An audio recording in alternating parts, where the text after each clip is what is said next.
Hello all, my name is Richard Fuller and I work in applications engineering at Semtech. Today I have the privilege of talking to you about the LR1110 and the different options available for getting started in developing your own tracker using the chip and its complementary cloud services. Before I get started, I'd like to thank the Things Conference organizers for this opportunity to discuss tracking technology with you. I'll be discussing with you 3 different evaluation kits available today that you can use as a jumping off point for your learning the LR1110, the LoRa Basics Modem-E firmware, and its associated cloud services. During the live set, this is a live. I'm going to do the best I can to answer questions as they come up. My apologies beforehand if I don't get to your specific question. Please reach out to me afterwards if you have anything that I don't address. The LoRa Edge LR1110 brings you the latest LoRa end device sub-gig capabilities with extra features, including GNSS and Wi-Fi scanning. It is designed for low power consumption and long-range transmissions in a small package. It is an ideal solution for numerous applications. In tracking specifically, it is best suited for periodic updates of sensor location in situations where the environment is changing or uncontrolled. For example, the tracker may be indoors or outdoors for any given sample.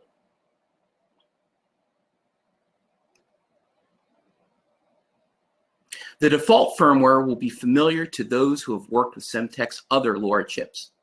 In those designs to implement LoRaWAN, you add a LoRaWAN stack to your baseline end node sensing and embedded application functions. To take advantage of the associated LoRa cloud functionality, the developer would need to add LoRa cloud interface code, shown here. In the coming weeks, we will be releasing a library that implements those functions. Look for it in the LoRa GitHub repository.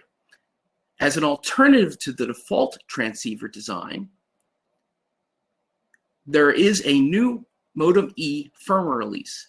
This adds LoRaWAN version 1.0.3 capability directly to the LR1110. In addition, it defines an API that allows for easy integration with the LoRa cloud services directly from a host embedded platform. The firmware update needs to be performed prior to the device being used by an embedded application. But a design will always start with an evaluation. On the next slide, we'll start looking at the options. The first of the evaluation kits that I'm going to talk about is a version that has at its base the ST Micro Nucleo board with 2 separate LR1110 hats. The first hat has a passive GNSS antenna, and the second hat has an active GNSS antenna. Both hats have pass-throughs for a small touchscreen interface. In this version of the kit, there's an embedded program that runs on the Nucleo and a host program that runs on a computer attached via USB serial cable. I will talk about the details of the operation of this kit in the next slide. Here I am showing the contents of the tracking device evaluation kit. Ta-da. So this is the hat itself, showing a LoRaWAN antenna, the Wi-Fi 2.4 gigahertz antenna. This is the passive option antenna for GNSS scanning. This is the touchscreen board, Nucleo, that it attaches to. The second board attached in the kit has the hat with the active GNSS antenna. The active antenna is included in the kit, as well as the USB cable.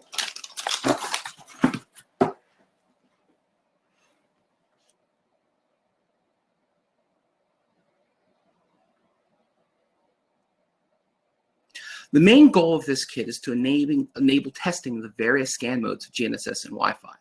The host PC is used to interact with the LoRa cloud services to get GNSS aiding information. This data is downloaded to the embedded processor on the Nucleo. The touchscreen is used to initiate control and various options for the scans. The scan results are sent through to the host PC and then to LoRa Cloud for processing. Results are returned to the host PC, displayed there, and on the UI in the embedded application. The advantage of this kit is that you can work with the function of GNSS and Wi-Fi scanning without having to set up a LoRaWAN network and program the application interfaces necessary to implement the cloud-based localization. All of the code used in the embedded application and the PC host are available for download at this link indicated here. The next evaluation platform I want to discuss today is the form factor tracking device, the LR1110. It is water and dust resistant and powered by 2 half AA batteries. This evaluation tracker requires the integration into a LoRaWAN network. The BLE feature in this tracker is used to connect to an Android application that serves as a conduit for GNSSing and allows for settings such as update rates, entering GNSS scans, enabling GNSS scans, enabling Wi-Fi scans, and the like. Here is example tracker. So this is the approximate size of the device.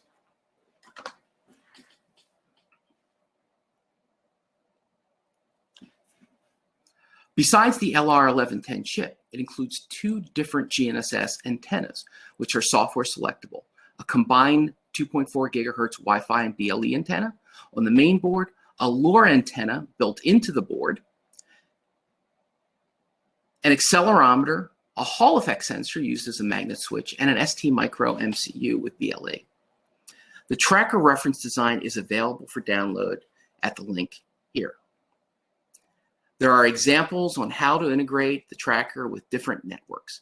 As we will discuss later, there's logic that needs to be implemented between the LoRa network server and the LoRa cloud services. But before I get into that integration, I want to talk a bit more in detail about this tracker. The tracker's antennas are connected to switches. The BLE function is enabled with the Hall effect sensor using a magnet. The 2 GNSS antennas can be used alternatively to compare the performance of the 2 antennas. There are benefits to using a patch antenna when the orientation of the device can be fixed relative to the sky. There are benefits to a more omnidirectional built-in antenna when the tracker orientation is arbitrary, so you don't know how it's going to be placed in or on an object. A typical power consumption for the board is shown in this table. LoRa transmit current peaks are met with a supercapacitor. The design has the advantage of having, the supercapacitor design has the advantage of having minimum impact on the life of a primary cell, specifically a lithium thionyl chemistry. However, the supercap design has the downside of drawing a small but substantial, significant amount of current when the device is in a sleep state. Other approaches, not on this device specifically, could be used to minimize that sleep current at the expense of more stress on the primary cell during peak loads. The current draw is shown for different modes of the tracker in this graph. Starts off with the tracker in a sleep mode, very low power in microamps. The first active mode is a Wi-Fi scan, followed by a GNSS scan. Then the MCU goes into idle mode, followed by a dual GNSS scan, an MCU idle again, another GNSS scan, and a final accelerometer read before going back into sleep mode. Next, I will review the interaction with the LoRa cloud services. The LoRa Edge LR1110 has its location computed in the cloud. The tracker makes a scan, sends that scan through a LoRaWAN network to an application server. There's application logic that filters and sends the specific scan information to the device and application services on our LoRa cloud processing at Semtech. That processing is sent back to the application server, and that logical integration is handled there. I'll talk more about these flows in a few slides, but next I want to take a brief detour to explain some background on GNSS aiding. GNSS aiding concepts go back at least 40 years. New GNSS chipsets developed in the late 90s generated interest in GNSS aiding, which is a necessity for multiple reasons. GNSS satellites actually send all the information they need to do a location computation, but it can take up to a minute of tracking of the satellites to decode and interpret that data.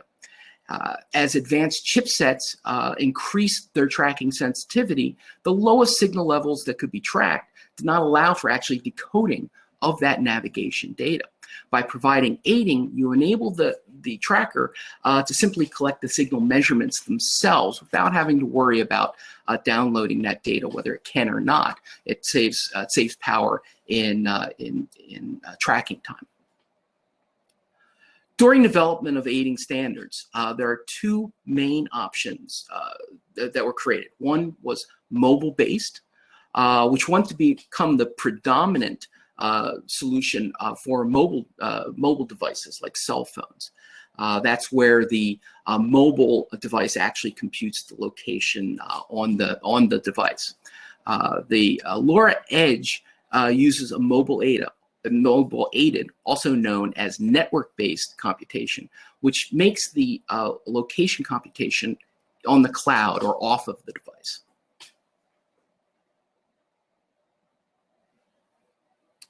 The autonomous GNSS scan on the LR1110 requires no aiding. However, without aiding, the search time is much longer, which will impact power consumption. For autonomous GNSS scan, no aiding information needs to be downloaded to the device. Once the scan can be sent to the LoRa cloud for processing. I will cover that processing later on in the talk as I talk about the aided GNSS scan. On the next few slides, I want to go over the primary aiding requirements to enable an aided GNSS scan. First up is time aiding. This is done with the application layer synchronization, or ALK sync process, and it allows the time transfer to the LR1110 from the server. A completely unsynchronized device here in the top, it can start an overt query to the network to synchronize its time. After the initial synchronization, the timing sync can be automated on a regular basis as part of the standard uplinks that could include scans, for example, of GNSS. The LoRa Cloud device, during those scans, the LoRa Cloud and device application services will monitor these uplinks and the differences between the device clock and the clock as the server reference. And when it reaches a certain threshold, it will send back with the computed position aiding information to bring the clock back into sync. Another part of the aiding necessity is almanac aiding. Almanac is the orbit prediction mechanism. These gives the information of where the satellites are over time. Almanac aiding provides the LR1110 with the ability to compute, together with reasonably precise time, the location of the GNSS satellites, together with a rough estimate of the location of the end device, which is about 150 kilometers. The almanac and time can be used to predict what satellites should be visible and approximate their Doppler frequency that is necessary for signal tracking.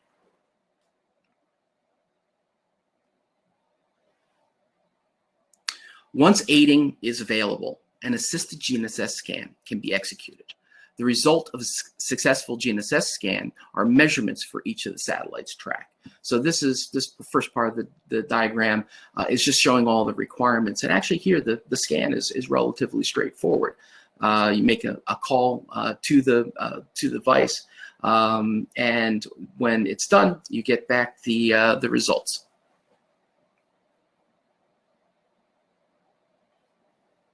Feel free to type in any questions. As I have time at the end, I will work to address them.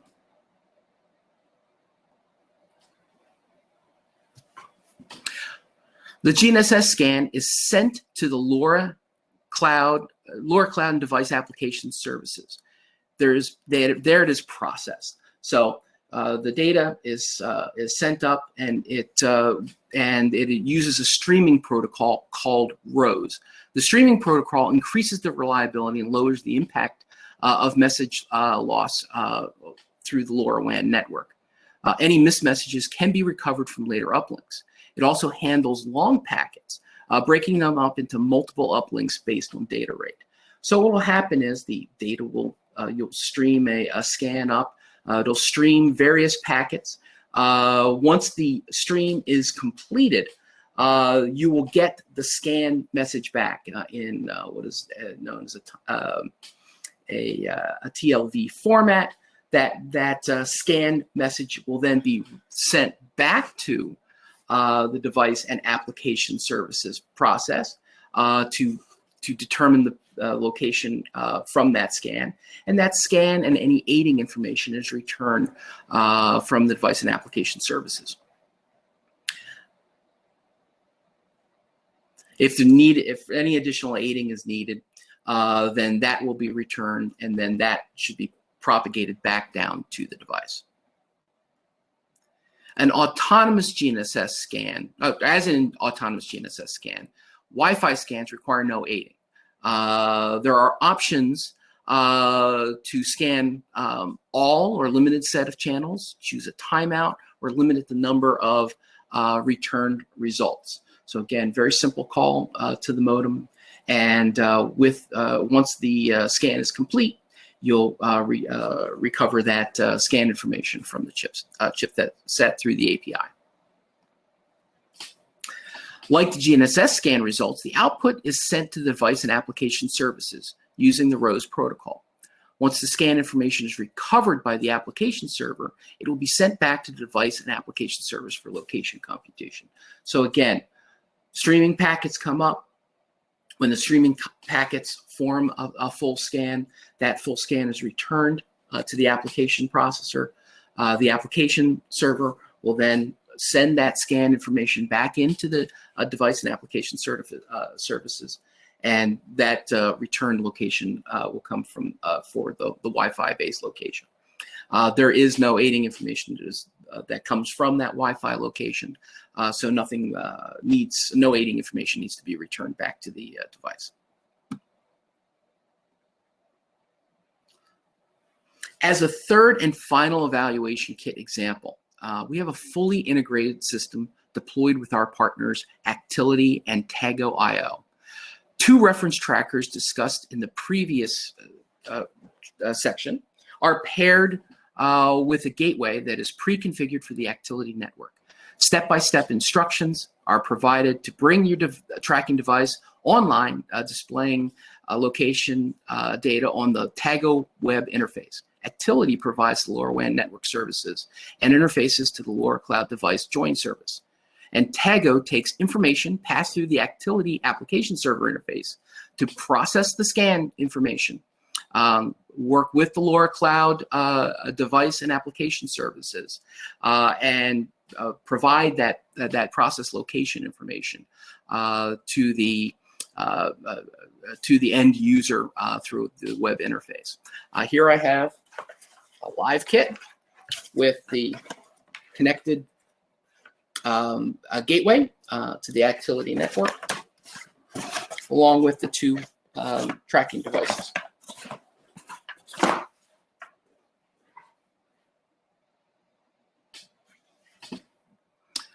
That was a quick introduction to our three different evaluation kit offerings available today for beginning your work on LoRa Edge LR1110 tracker design.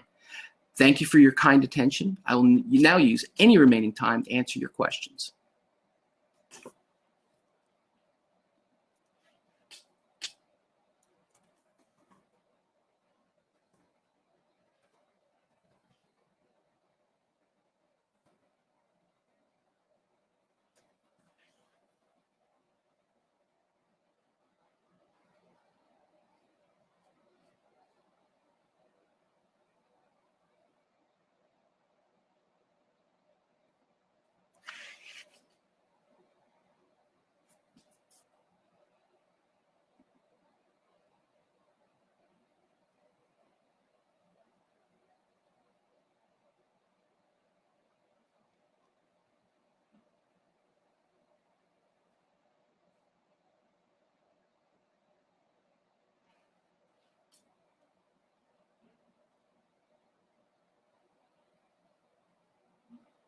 All right, I'll give it another 10 seconds for questions. If not, then we'll call it an end at that point.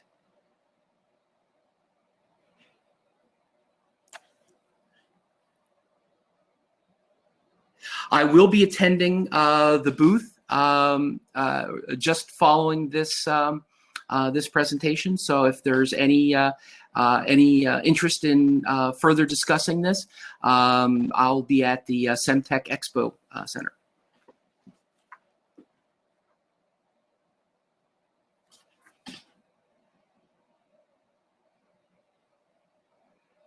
All right, with that, I will end just a little bit early.